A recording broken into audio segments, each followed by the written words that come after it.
Welcome to Speaking Cinema, serious movie jibber jabber, a movie podcast broadcasting to you from the cellar of a house down the road from a graveyard in Hollywood, California, planet Earth. Listen to us jibber jabber every single Monday. Stitcher, iTunes, SoundCloud, Twitter, Instagram, Tumblr, Facebook. Speaking Cinema. Rate, review, subscribe. Do it. To us.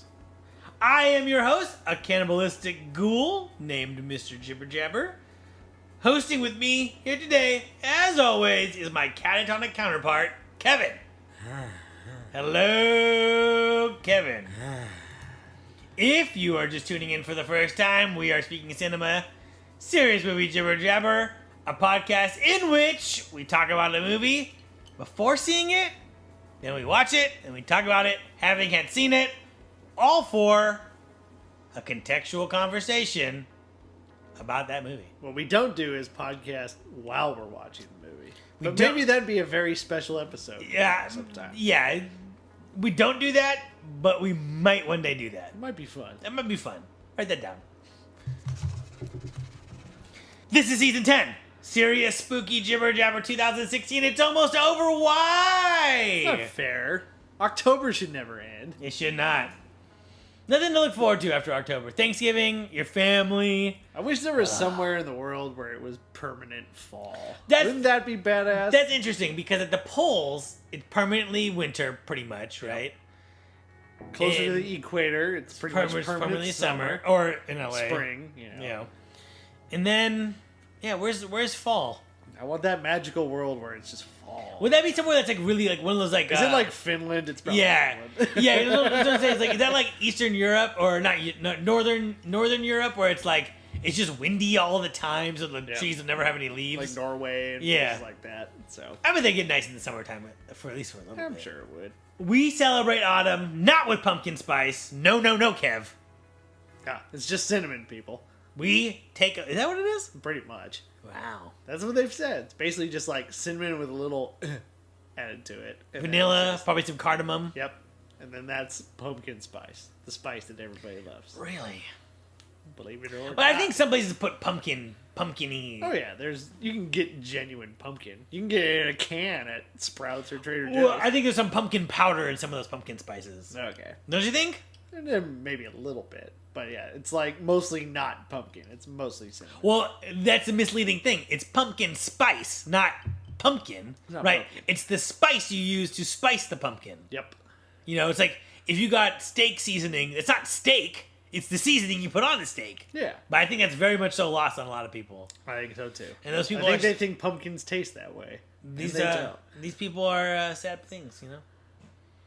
So, I mean, I love this podcast tradition that we do. We watching horror movies in the month of October. My favorite thing, you know, we last year we did some Christmas movies. This year, I don't think that's going to work out. I think we're going to... But I do... How many Christmas movies are there that are worth talking about? Well, that's the thing. Not that many. Yeah. Not that many. I remember I was coming up with a list, and the Thanksgiving list was real forced. You go Pieces of April, and then I don't know. Christy. We already did Planes, Trains, and Automobiles. Right. So it's interesting that people don't make more holiday movies. I would think that would be more of a thing. Yep. But they don't. And you know, I thought I didn't like tradition, Kev. I just don't like most traditions. You just don't like the shitty ones. Right. Turkey on Thanksgiving. White soled shoes. Church. Big. So, you know, traditions. I'm not a big ceremony guy, but I do love the temple that is Speaking Cinema and the fine tradition of watching horror movies in October. Love it. Loving it a lot. But then I have anxiety because I'm like, I should go out to more movies that are planned, you know? But it's tough. I mean, as do I. October is when the real good ones kind of start coming out. Ones that studios have kept in their pocket a little bit. There's also the re-releases in the art house theaters that we got around here. Yep. They're playing... Aliens playing at midnight at the new Bev. Yeah, it's tough. You know, am I going to be there? I don't know. Probably not. We'll see. And then for me, it's tough because it's football season 2, and I gotta watch football. Oh my god! I got too much going on in the fall, but I love it. So much football. This time on Jibber Jabber, if it doesn't scare you, you're already dead. That's a good tagline. 1968's Night of the Living Dead, They Just Won't Stay Dead. George A. Romero's original masterpiece. Oh, and if you love that one, they keep coming back in a bloodthirsty lust for human flesh. Yeah, that's a good one. That's a good grindhouse type tagline right there. But I like that. If it doesn't scare you already dead, that's pretty tight. Yeah. Directed by George A. Romero. Screenplay by George A. Romero and John A. Russo. Starring Judith O'Dea, Dwayne Jones, Marilyn Eastman, Carl Hardman, and others. Carl Hardman sounds like the name you give when you're trying to like use a fake ID to get booze when you're 12. But and you think dick jokes are like pretty tight. So what did you say your name again? Carl Hardman.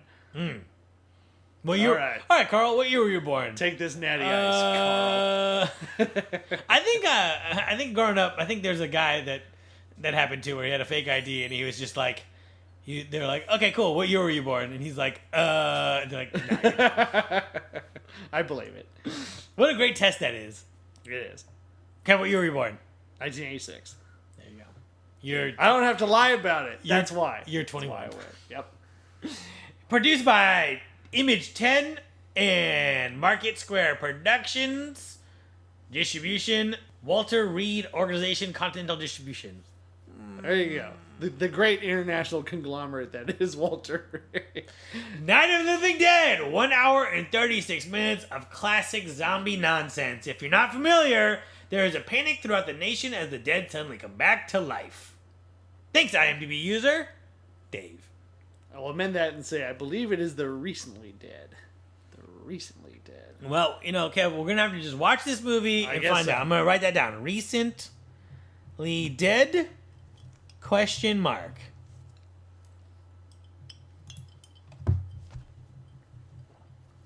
ice is clinking. Something fierce. Put that over there. This is an independent film, way before Clerks and Reservoir Dogs and Star Wars. Yeah.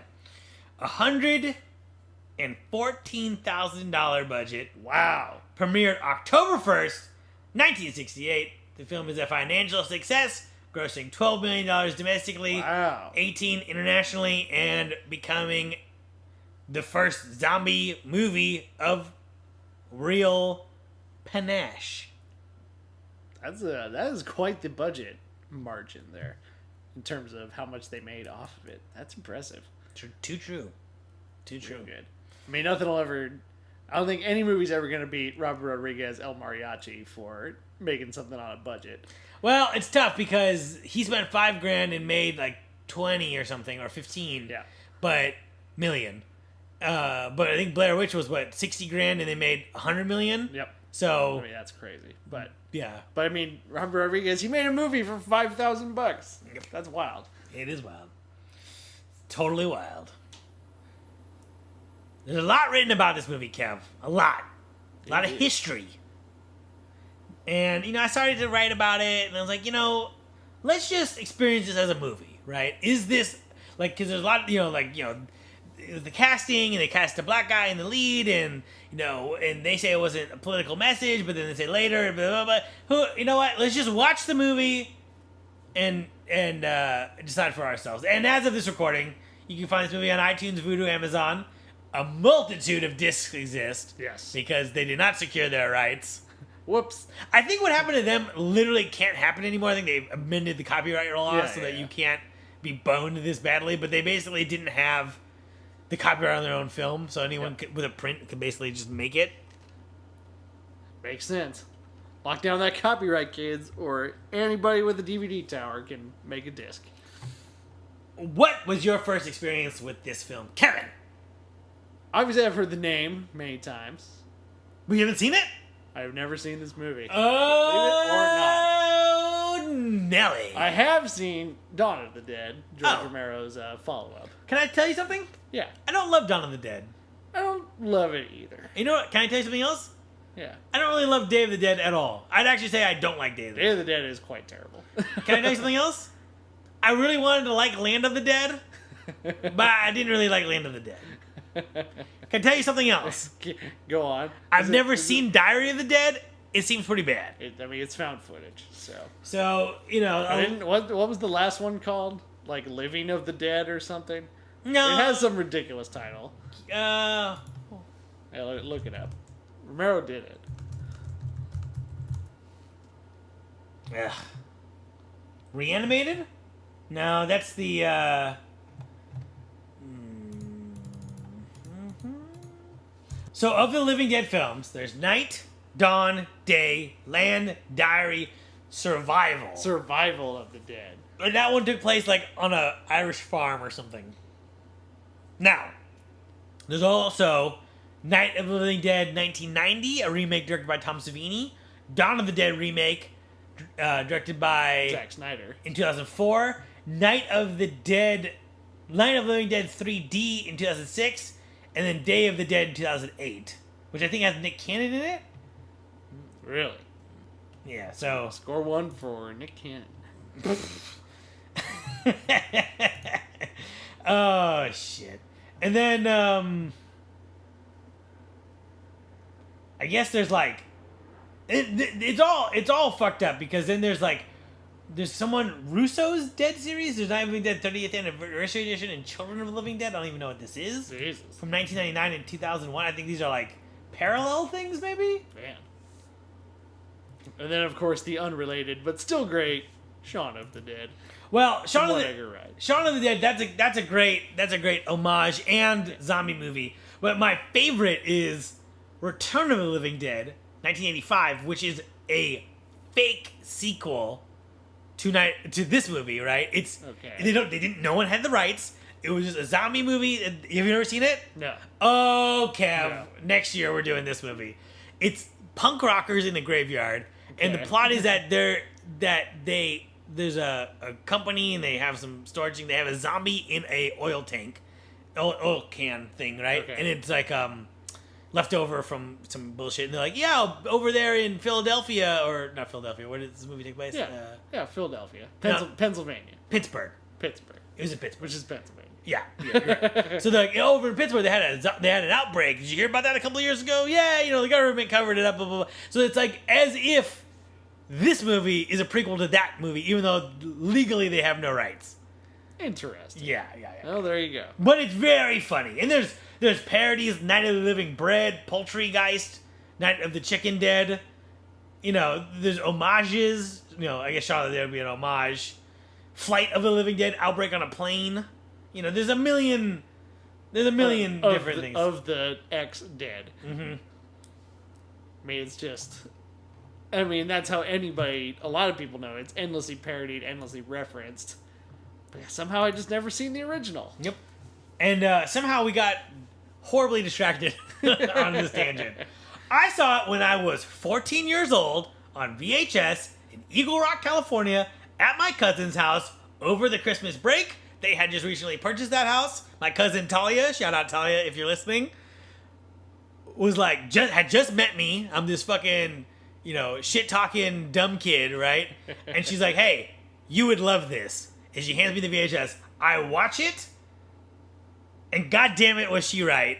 I don't remember if I think I watched it in the morning, and I remember being surprised no one was bugging me to go do something. Yeah. But I think it was one of those things where we're spending a week down here, so it's like, 3-4 days in, it's like, okay, is that kid done? Okay, fuck him. Like, let him do his thing. He can do his thing. So I want to say, it might have been at night, though, but I want to say it was in the morning. There was a glare on the TV, which annoyed me at the time, and I remember that. And I loved every second of this movie, Kev. Every second. You really had a morning of the Living Dead. I did. And I also got a Night of the Living Dead t-shirt soon afterwards. It's the one of the cover with with the montage of people. I wore that shirt every week, every day, all the time. That was like my go-to shirt. Oh, man. I love that shirt. Wow. I wore that shirt all through high school, all through college. I retired it sometime after I moved to LA. Emily convinced me that it was like too ratty, which in retrospect, you always hate getting rid of those shirts. I think in retrospect, what I should have done was saved that shirt and gotten new nice shirts to offset it. Uh-huh. But I was like, yeah, I guess you're right. But yeah. Oh man, that shirt was amazing. I probably met Emily in that shirt.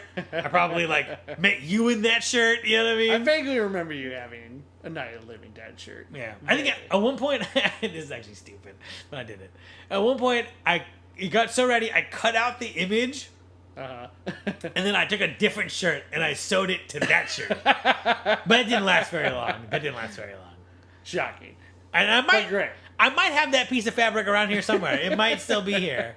And if it is, it's going to end up on the back of like a fine denim jacket. Exactly. So yeah, I was a real big fan of this movie and my memory of it. So very good. A lot of nostalgia. Do you like movies in this genre? Zombies. Do I like zombie movies? Yes. Do I like the endless glut of zombie movies and TV shows that we have? No, I don't. Is there a glut of zombie TV shows? There's like 2. Well, but people get obsessed with them, and then there's all this shit about it, and so much time is taken just talking about the thing. Here's the thing. I've always loved zombie things, starting probably Resident Evil was like the earliest zombie thing. Yeah. And zombie video games, there's something about it. It just makes sense. And like a perfect marriage. Every game has like a zombie mode. And it just makes sense. It's like slow moving enemies that progressively get more challenging. They're like humans, but they're not humans, so you don't feel bad murdering them. Yep. Yeah, they're easy ciphers. I don't know how many times I've plugged quarters into House of the Dead. House of the Dead! Blew zombies away. Such a fun game. It's just easy gore, and you can do the jaw hanging off or the entrails falling out, and it's just a good time. It gets our gorehound fantasy just perfect. So, but speaking of that, that's my problem with the zombie subgenre, is that there's a emphasis on gore, I think, to the detriment of everything else. Now, Kev, you know me. But for the listeners, I like gore. I like blood. Blood's cool. Guts, like a little bit less than blood, but I still like guts. But when you get to like Day of the Dead, right? It's a movie about blood and guts, right? It's a movie about the bad guy gets pinned down and there's this really long shot of him being ripped apart and everyone eating his guts and stuff. And it's kind of like, this shot, filmmakerly, is too long. Yep. Right? It's like we've been in this one shot. You're milking this thing too much and it has no impact. Yep. And I think that is something that originates from probably this movie, because this movie had a reputation for being like a blood and guts kind of an affair. That's the detractors of it at the time were saying that. And I love those things, but not at the expense of character plot and atmosphere. Exactly, yeah. In storytelling. If there's nothing else moving it, then it's a little masochistic of just like you're watching people get dismembered and all that. If we don't care about them, or if we don't care about them whether we like them or hate them, then it kind of just falls flat, Right, and then there's something like World War Z that didn't have any blood and guts in it. And I think a lot of zombie purists held that against that movie, and I don't think that's fair. You know what I mean? I think there's a lot of things to hold against that movie, not just because of blood and guts, but the fact that it is completely shoddily plotted. But well, listen, if you want to argue it's shoddily plotted, right? You could talk about that. That's fine. Yeah. But if your argument is there's not enough gore in this, it's like, but that's not what it was intended to be. Yeah. If it was never intended to be that, then Yeah. So there's no. I don't like. That's just that's just the gorehound enthusiast talking that they want gorehound shit in everything. So I just if there's nothing else, Kev, that we take away from this podcast, whatever the legacy of this podcast is, it's that ultimately I think for me it's that I like my horror genre broad. Indeed, you do. I do like that. Do you know of the writer and director of this movie, George A. Romero? Yes, a staple of the horror genre. Staple? I think so. Always look to for inspiration. Sure. A seminal member. A seminal member. His work kind of limited to the 70s and the 80s, and then a little bit of the early 90s, and that was it. But he's written it for an entire career, and there's not one horror director that doesn't talk about watching Night of the Living Dead and wanting to make horror movies, or anybody who's dabbled in it. It's anybody who does anything with a zombie, like the prototype was in Night of the Living Dead, no matter what. Whether you're sticking with that or you're moving against it all of 28 days later, where now you have fast, aggressive zombies as opposed to very slow zombies. Right. So it's you're knowingly twisting the genre that this movie created. Have you seen a lot of his movies? Yeah, I've only seen. I think I've only seen Dawn of the Dead. Do you see Creepshow? Nope, don't even know what that is. You don't know what Creepshow is? I don't know Creepshow, what Creepshow is. Stephen. It's like a Stephen King kind of anthology horror. Nah, never seen it. You ever saw Monkey Shines with the monkey? Didn't Evil? see Monkey Shines. Monkey Shines. He kind of, I mean, he's one of these guys who, like, Night of the Living Dead, Season of the Witch, The Crazies, Martin, Dawn of the Dead, Night Riders, Creepshow, Day of the Dead, and then Monkey Shines, and that's now we're in the 80s, and then Two Evil Eyes in the 90s, and then, like, by the time we get to, like, we got Land of the Dead was his big studio movie, and then he kind of fell off, I mean, he seems like one of these guys that he'd almost be part of the trauma group, where it's just you're fiercely independent no matter what. It's just you're always making these. Well, but I don't want to compare him to Trauma because he does have, to his credit, he does. He actually has filmmaking skill and empathy for people. Yeah, I'd say he's more like John Carpenter, where he's like a rebel curmudgeon who had a very early period of like real influence, and then later made some stuff that like kind of petered out. You know what I mean? Yeah. Like John Carpenter's Vampires. It's like, Yeah. It doesn't touch. There. But yeah, no young filmmaker's gonna go, oh my god, I picked up a camera because of Escape from L.A., And especially not Escape from L.A. But yeah, it's... Or because of Creepshow or whatever. And what's interesting is I feel like these guys thrived in a time that was before their time, right? And they were like these like hippie kind of rebels where it's like, don't trust the government, don't... these hippie, like, countercultural kind of dudes, both John Carpenter and him. And then they had this middle period when Hollywood got corporate that they just like did not like, and Hollywood didn't like them back. And it's kind of sad because now the people that they influenced have grown up and are kind of like, we live in a time where if John Carpenter was like, I want to make a movie, he probably could get one made. I'm not sure these guys want to do it anymore. Yeah, it's just they got all their rebel piss and vinegar out in their one go, and then maybe they just don't have anything left to say. Well, that's a big part of it too, and I think a lot of these guys, they get this title of genius. I really recently read this movie called Big Magic, which is written by the girl who wrote the woman who wrote Eat, Pray, Love,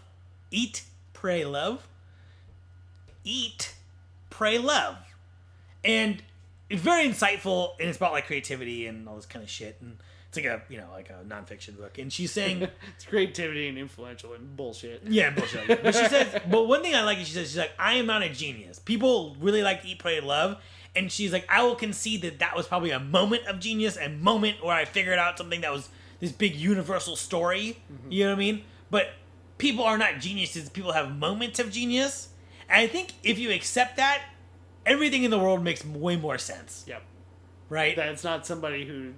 their brain is the only one that can solve the problem. It's everybody has the ability somewhere in them to solve a piece of a problem, whether it's painting a painting or curing cancer or whatever it is. Contextually in the time that they're in, right? The time that they're in. Like John Wayne wouldn't be shit today, probably, but in the time that was, that fit the time. So it's like, I think a lot of guys when... He was that tough-talking cowboy from Orange County, California. His real name was like Marion. Yep. So it's like that idea that George Romero makes this movie, Night of the Living Dead, in the 60s, and it's this hardcore motherfuck movie. And for that time, it was a genius piece of work, right?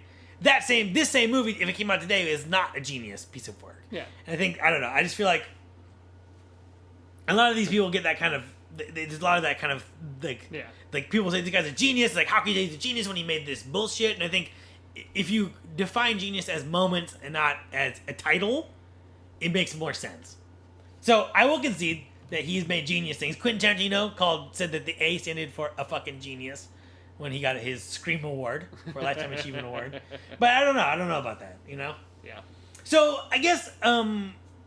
he's also very cynical in a way that I think is not part of our generation. Like, he's like that Watergate, Vietnam, Korean War cynicism. How could you not be cynical in that time? Sure. Everybody's getting assassinated, You got Kennedy's assassinated, Robert Kennedy's assassinated, Martin Luther King, Malcolm X, and Vietnam, right. Watergate, gases shortage. Mm-hmm. It's all the end of the world as we know it. The civil rights movement, all this shit just goes down. So how could you not be pessimistic? Right. You know? And it's this generation, we haven't had our great moment of, or this one had several great moments. We just haven't had that series of just everything is terrible. Why would you ever do anything? And our art doesn't reflect that. You know, art always reflects the period that it's coming from, whether they want it to or not. History. Which is what people say about this movie. Yep. So what are your expectations of it, Kev? You want it to reflect an era that you didn't know? You want it to be a serviceable zombie masterpiece? You want it to be a serviceable zombie movie? Not a masterpiece. I am going to watch this through the lens of how would somebody from 1968 have seen this? Or at least experienced it. Like, seen something of this genre for the first time. Mm-hmm. You know, because obviously a lot of tropes, from what I understand, come from this movie have been played out for years, and obviously we've seen them all. So maybe this movie doesn't necessarily do them the best, but I gotta think about this is the first time anybody ever saw what we accept as a zombie movie trope, and look at it that way. Yeah, that's an interesting way to do it. Probably the healthiest way to do it. I'm not sure I can do that because, the last time I saw this movie was like maybe in high school or probably college. You know what I mean? So I guess I'm just trying to. I'm not trying to recapture the magic, but I do want it to live up to the T-shirt that I fucking rocked for sure for 10 consecutive years. You want to still feel something every time you look at it. Mm-hmm. So. That's it. So Can it do it? So I missed that shirt, Kev. Let's turn this off and let's go. Let's go watch this movie. Let's do it. Here we go. We're back. We're back. Kev, how'd you watch it? Watch it on Amazon Video, streaming for free. Didn't have to rent it. What? So HD? SD? It said HD, but it's Yeah, it's an old movie. I think it's shot on 16 millimeters. Yeah, Something. It probably looked the best that it ever could have. So, I watched this movie on DVD, library. Nice. So, what did you think? Talked about in the first half. Also, first half, you said recently dead.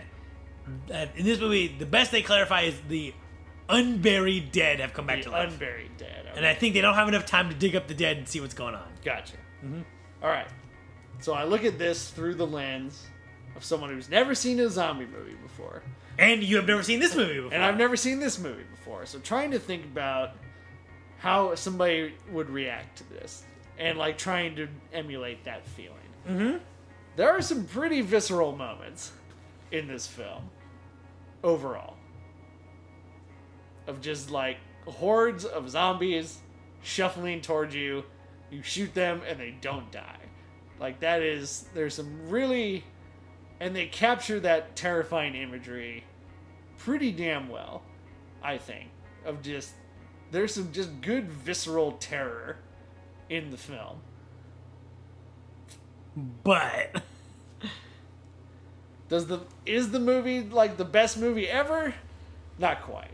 Those budget limits do show through in a lot of ways. And that ending is dark as fuck. Hopelessly cynical. So, I get why it is. I don't dislike it. I think it is a good little film for what it is. And I can see how it was able to influence and outrage so many people of its time. But if this movie came out, if you plop this movie in a world where The Walking Dead exists, where 28 Days Later exists, this would be a middling zombie movie. right. But you can see where everything spawned from at this point. From Resident Evil, from Walking Dead, from Shaun of the Dead, from 28 Days Later. It's all those seeds tied back to this one little film. And I think that's pretty impressive. Yeah, I had forgotten what it was like to watch this thing. I love its tone. The tone is so sparse, you know what I mean? And I love... There is no room for any bullshit in this movie. Right. It is lean and mean and nasty. I love the composition of all of the shots. I think it looks great in black and white, and I think there's The movie definitely benefits being black and white. Right. Whether that was... I mean, color was available, but with that budget, they could probably only afford black and white film. Right, and that's the thing is that they got some investors. They started shooting, and they got some investors in, like, we're already a weekend. We can't go back and redo this. Although I do believe they did a colorized version. They did colorize it, yes. Yeah. Like It was they colorized the actual thing. Yeah, so. like painting on the cells. Yep. I would watch that though. I want to see that's like I've heard it's actually a pretty good colorization. Whereas opposed to like when they did Casablanca and it was terrible from what I've heard. So yuck. there you go. I do like black and white movies too.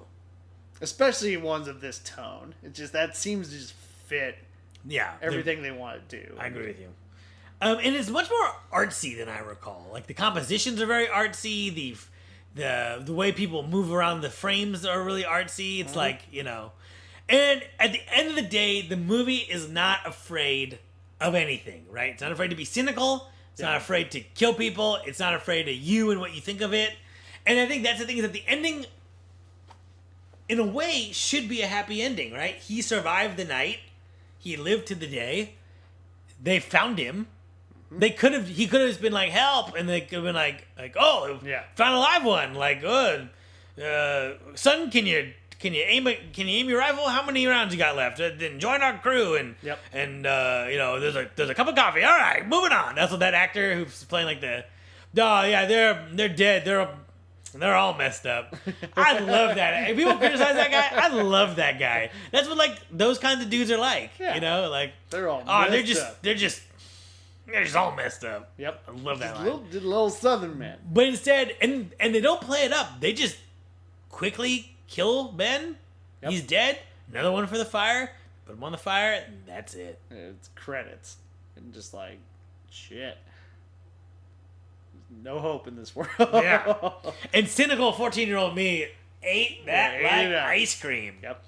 Because it wasn't afraid. It was just like, fuck it. Yeah, I think that's a great way to do it. The movie's not afraid. Because when going back to thinking about how you reacted to this in the 60s, this movie's still pretty damn gory. Not by today's standards, but yeah, by the time it was a revelation. People get shot and they bleed, and you see it on screen. A hand gets hacked up by an axe. A hand gets hacked up and is bleeding. I think that hand was made out of chocolate, by the way. I mean, but it's a hand getting hacked up on film. You know? Guts get eaten. People getting stabbed. You know, zombies. Yeah, it's like the really visceral. Yeah, the hand just getting eaten, and you know that hand was made of ham, I believe. Her hand. Ham covered in chocolate. They're like, it was disgusting. And they just chowing down, and it's like the way they light it. It's like you only see their eyes, but you see the teeth gnashing at it. It's just, it's gnarly, and to see that through like the lens of someone who just watched Casablanca for the first time, it's like, wow, this is visceral in a way I've never experienced. Like, this is the shit you hear about in exploitation movies at best, you know, and even they're not that gory. So it's, you know, this is a nasty little movie. Nasty, and you know, it has good action. Okay, so let's get an elephant out of the room. The movie is slow at times, and the news broadcast scenes bring the story to a screeching halt. Okay. I think every time. Okay, hold on. So much to talk about. The action is very frantic and malleable, right? Yes. So, like, when Barbara is running away, they're coming to get you, Barbara. When Barbara's running away from the first zombie, right? And she goes in her car, and the zombie bashes the thing, and then she runs away, and she's running, and she's, like, slipping down the road, and then she gets in the house, and she runs into, like, the clothesline, and, like, it feels like someone running for their life. It doesn't feel like not movie running. Yeah. Where it's, they're kind of flailing more than actually running. Yeah, this is like... This is somebody running away from something they have no clue what it is, but they know it's going to kill them. Right. And I love that. And there's great storytelling, lots of non-verbal stuff, right? Like, very detailed. When the zombie accidentally hits the telephone wire, when it gets caught up in it, like, I was like thinking, I'm like, why is the phone not working? It's like, oh, the zombie hit the line. on accident, Yeah. right? And that's such a good detail where the zombie is on accident. And it's just like there's such a richness and a polish to that. Yeah, the zombie isn't consciously taking the phone line down. It was just running that way. Yeah. You know? And then, but the problem is that storytelling meets action well sometimes. When Ben is hammering up the house, they're listening. That's all jump cuts to make it go faster. The radio is playing is giving you information. It's all not jump cut, right? It's all one big, you know. So it's a 2-minute jump cut sequence of a dude boarding up doors, and 2 minutes of the radio giving a expositional soliloquy, and that is done so smartly. Yeah. Juxtaposed to what you're saying, and I'm like, why don't they do that more in movies where it's like, give me a montage instead of music, have it be exposition, right? Like if it's news footage or whatever. But then they watch the news footage and it repeats a lot of stuff that they already know. Yeah. And it's like, oh no, you know? Really bogs it down. So. And sometimes when they're, especially with the gunplay, and I think what it is that they only had a few squibs, so Ben would just be like, he's like looking around and the zombies are slowly shuffling towards him, and he takes aim, he shoots, and the squib goes off, and then he takes aim and he shoots, and then the zombie's dead, and it's like, why isn't it just cut a little bit faster? Yeah. Yeah, you could have easily shortened that. It's impressive that they do it in one shot. Mm-hmm. But, yeah, there's a way to really frantic that pace up a little bit. And, yeah, like you said, it doesn't feel like he's really shooting to desperately save himself. It's just like they're shooting because the one squib is there, and then the one squib is there, and that's just how it had to be. You know? So, again, the budget limitations do show through sometimes in it. But sometimes it works really well because they use that one-room environment very much to their advantage. Or should I say one-house environment. Yes. Where it's, each room has its own set of obstacles and things they have to deal with. And then they have a very realistic debate about, like, where's the safest place to be right now. And it's something, the characters do feel very genuine in that regard. It feels like people that are just desperately trying to survive, but are idealistically at arms against each other. Let's talk about that real quick. Do you think... Okay, so the debate is, Ben, the black guy, is like, let's be upstairs in the main house. Yes, there's lots of entranceways in. Yes, but we can see out and we can defend, and we have to go to the cellar. We can retreat to the cellar, and I don't like the cellar because the cellar is a kill box. Yep. Is he right? I think so. Cellar only has one way in and one way out. And if that gets plugged with zombies, you are fucked. Or plugged with ghouls. Ghouls, indeed. And the wife has a good point. She says, if someone comes for help, we won't be able to talk to them from down here. And it's exactly what happens to Ben in the end, right? They don't know, he doesn't know who's out there. He gets suspicious, and then they shoot him. Yep. Exactly. So there's the old man, so there's an interesting thing going on. There's a young couple, right? There's an older couple with a kid, and then there's Ben and Barbara. And the villain of the movie is the old white guy who represents establishment, right? Because you have a black guy, you have like the liberal kids, and then you have Barbara, who's just like kind of a victim of the situation. Mm-hmm. I think that's really interesting. You know what I mean? Like that he is the constant voice of reason that's wrong. Yeah. Yeah, he's it's just that idea again. If George Romero is this hippie anti-establishment guy, then that guy's of course going to be the ultimate villain of this story, where it's just do what I say and everybody just follow it. And he's yelling at everybody. And he's not listening to anybody else, and it's like, this is the way we do it, and it's going to happen that way, and that way gets everybody killed. And I've said this every episode we've done this season so far. There's stuff going on in this movie that has nothing to do with the plot, but has in the world of the thing, right? So the young couple who get blown up, the young kids. When she comes, he's like, you always have a smile for me, and it's like, oh, their relationship must be very sweet, you know what I mean? There's like that speaks to a. In the zombie apocalypse, he's like, you're always like this. Like, he's like hopelessly in love with this girl, Yeah. And, and the older wife says to the older man, like, hey, we don't like each other, but that means we might hate each other, but it doesn't mean we have to die together. So they are like together for their kid. Yep. You know, they do not love each other anymore. And that's interesting. It's just interesting that they brought that up. They kind of explore it just in that little moment, and that's it. Yeah, just makes the characters that much more interesting. And you care about them when they die, when they're fighting for their life, when anything happens to them. Mm-hmm. And it's, in a lot of horror movies and these kind of gorehound movies, you don't get that. It's just the visceral gore pleasure. Mm-hmm. And I'll say it today, I'll say it forever. There's people who are like, oh, a horror movie is good because you want the people to die. It's like, no, you don't. No, you don't. That's not, it's a tragedy. Like, if it's a horror comedy, maybe. Yeah. But if it's a tragedy, no. Tucker and Dale versus Evil. Yeah. It's like, it's funny when those people die because they're established as terrible characters. Right. The teenagers. Yeah. Movie, yeah. So. So it's an interesting dichotomy that I think is often explored, but not very well all the time. You know what I mean? Where it's like, I want, and also, but a criticism of this movie is that what happens to Barbara does not work, right? And when I was she just becomes like a mute, yes. basically. Yeah, it's. And when I was go ahead. I don't even know how you act that part, and she looks kind of lost in the role of like. I think it's just underwritten. Yeah, it's just not a very. I mean, there's a good chunk of this movie that's no dialogue, and that bit is kind of interesting. But yeah, her just like becoming so catatonic that she can't help, and she has to be ushered around, and it's such dead weight and doesn't really add anything to the story, and is just insulting to that character. And if she was injured or something, it would have made more sense, you know. Like, and he was or something like that. But like, also her ending is dark. Yeah, everybody's ending's pretty dark. She. Watching it again now, they do try to sell you on this idea of like a PTSD kind of a thing. Like, she goes through all of these things. Like, when she first sees Ben, it's like way overwhelming, where it's like the lights blind her, and then Ben is like right in her face. Yeah. And like logically, with he couldn't teleport right into her face. You know, it's like she's just like not dealing as well. And when he's hammering, all of the hammer noises, like she flinches every time. Uh-huh. So you're selling her like this is too much. You know what I mean? Yeah. And I like that they tried that.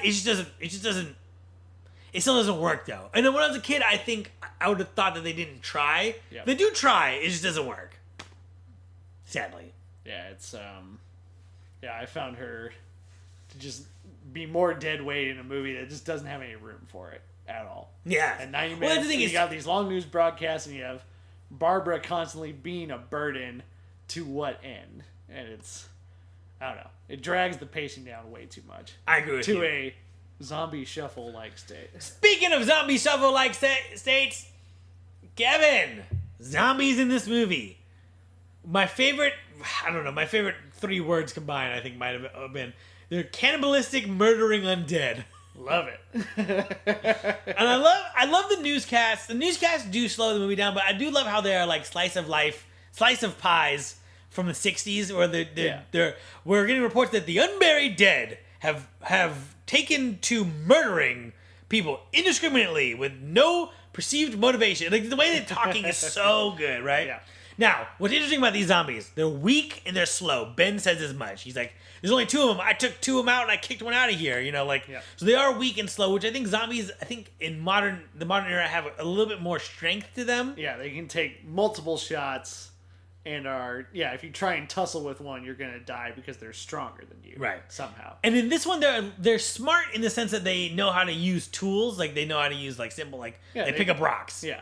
They know what a rock will do and how it works. Right.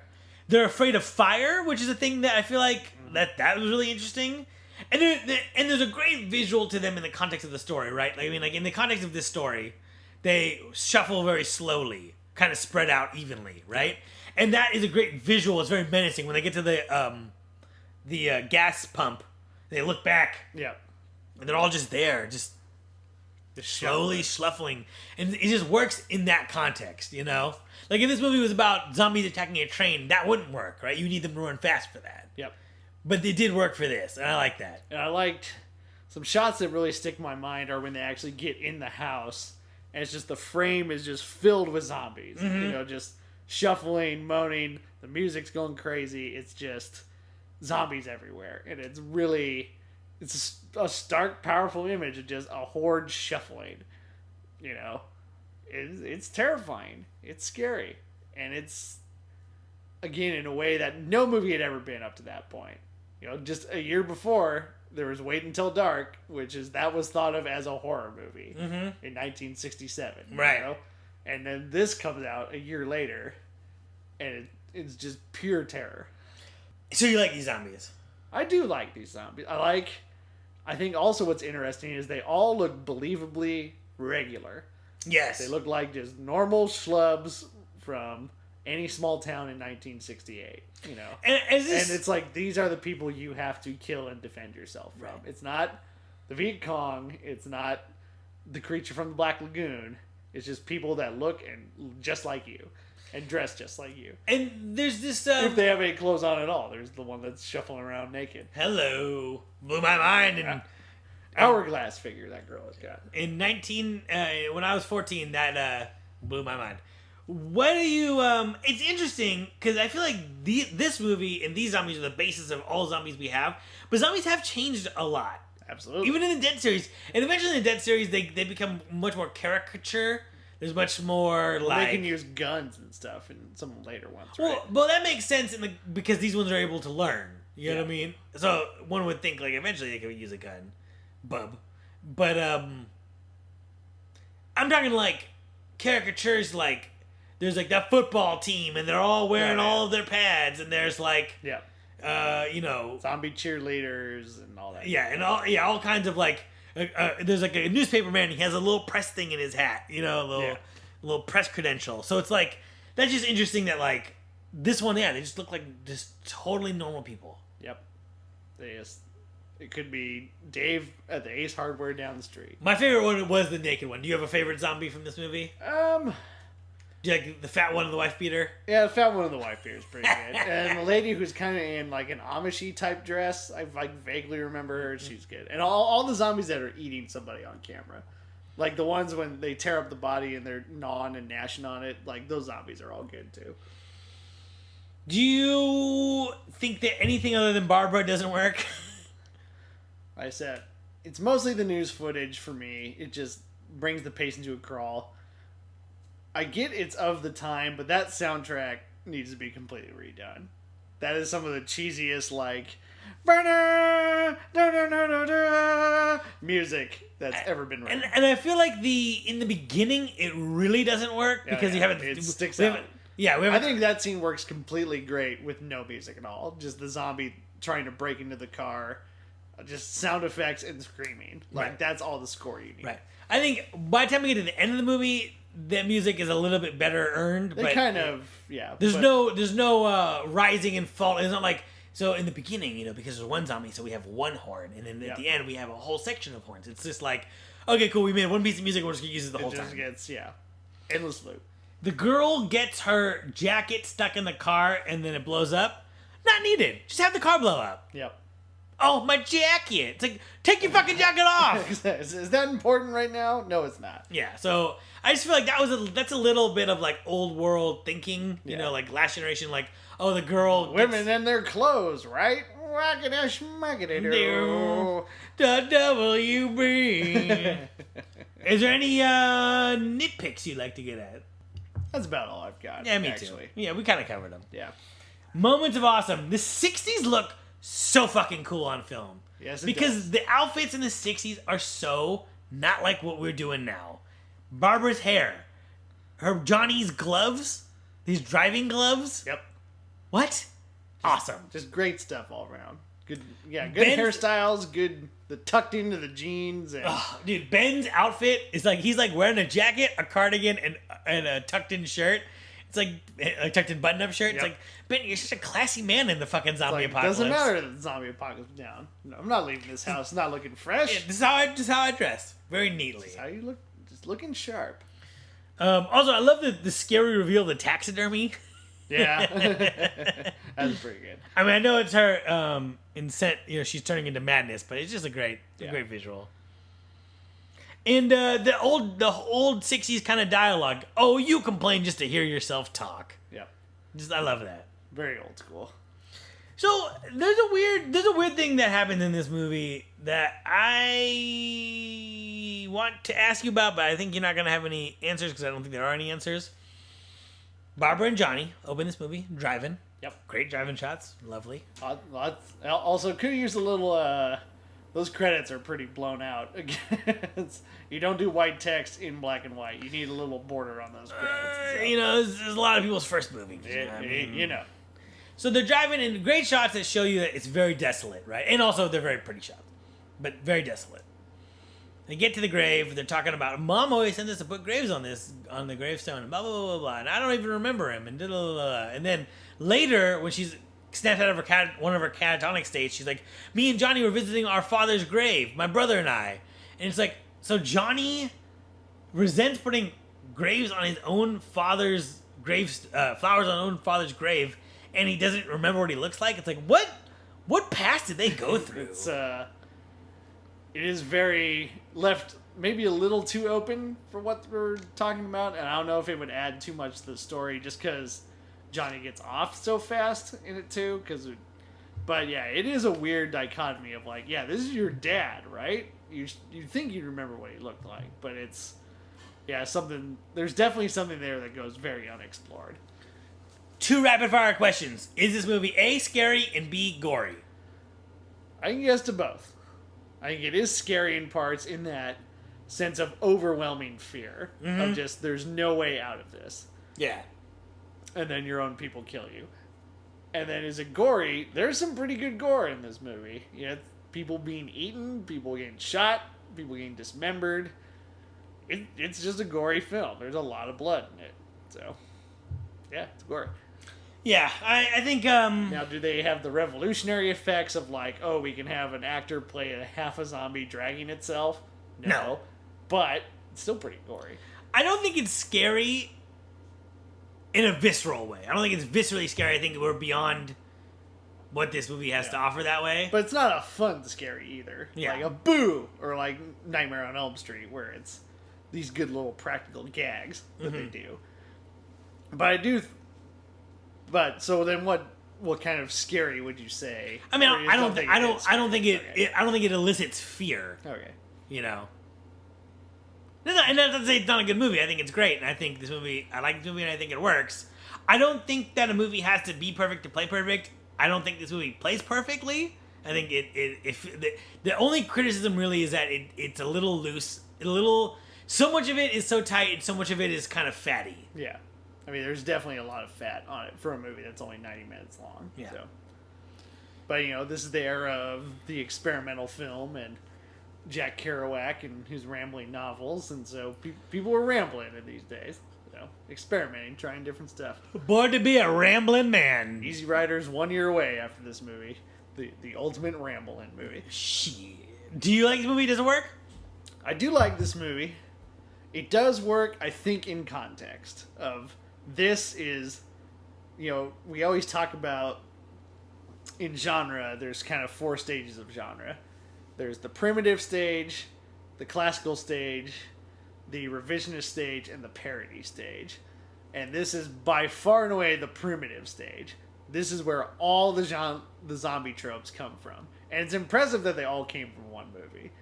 You know, it's just this one thing has them all. Because the thing is, I think what people don't understand is that zombies are a voodoo concept, and it's a concept that you're dead, but someone can bring you back to life, and you have thoughts and hopes and dreams and stuff, but you have no will of your own, right? Yep.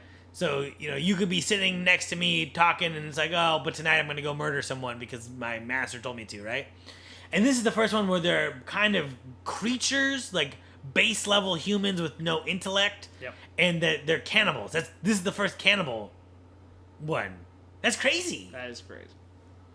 It's like that Rakim album. That's like, this is the first rap album where people had gold chains and money on. You know, it's like that's where it started. Like Eric B and Rakim in 1987 figured out that money and gold is what kids like. Like, oh my god! Somebody figured it out. It was what it was. Sequel pitch, fan theory, zombie thing. What do you got? You got any ideas? Sequel pitch. I'm curious about how this redneck group that's just running around trying to kill zombies, little road trip movie with them, perhaps. Hmm. Going on a little zombie hunt adventure. Hmm. And seeing the devastation not just isolated to one little farm town. What's going on everywhere else, you know? I would like a zombie movie where go ahead. Road of the Living Dead. Road of the Dead. I would like a zombie movie where the world isn't ended, it's just made monumentally worse. That's kind of The Last of Us, in a way, the video game. Yeah, but Last of Us, I mean... It's in a world that is adapted to the apocalypse. Yeah, but the Last of Us is... I agree with that, but I want one step above that, where it's like there's still industry, people still have jobs and pensions and banks. Okay. It's just the world is just totally, like, you know, some cities have fallen, there's areas of the country where you can't go, they're off limits, you know what I mean? Like... Yeah. You know, there's a curfew because at night, you know, zombies come out of the sewer or something, you know what I mean? Like, there are people, there's like a group of orphans that are like a lost generation, and, you know, maybe they've been tasked with, like, being zombie hunters, like, on, like, the graveyard shift. Yeah. So it's like a whole generation lost. You know what I'm saying? Like, something like that. For sure. I think there's probably a way to pull that off.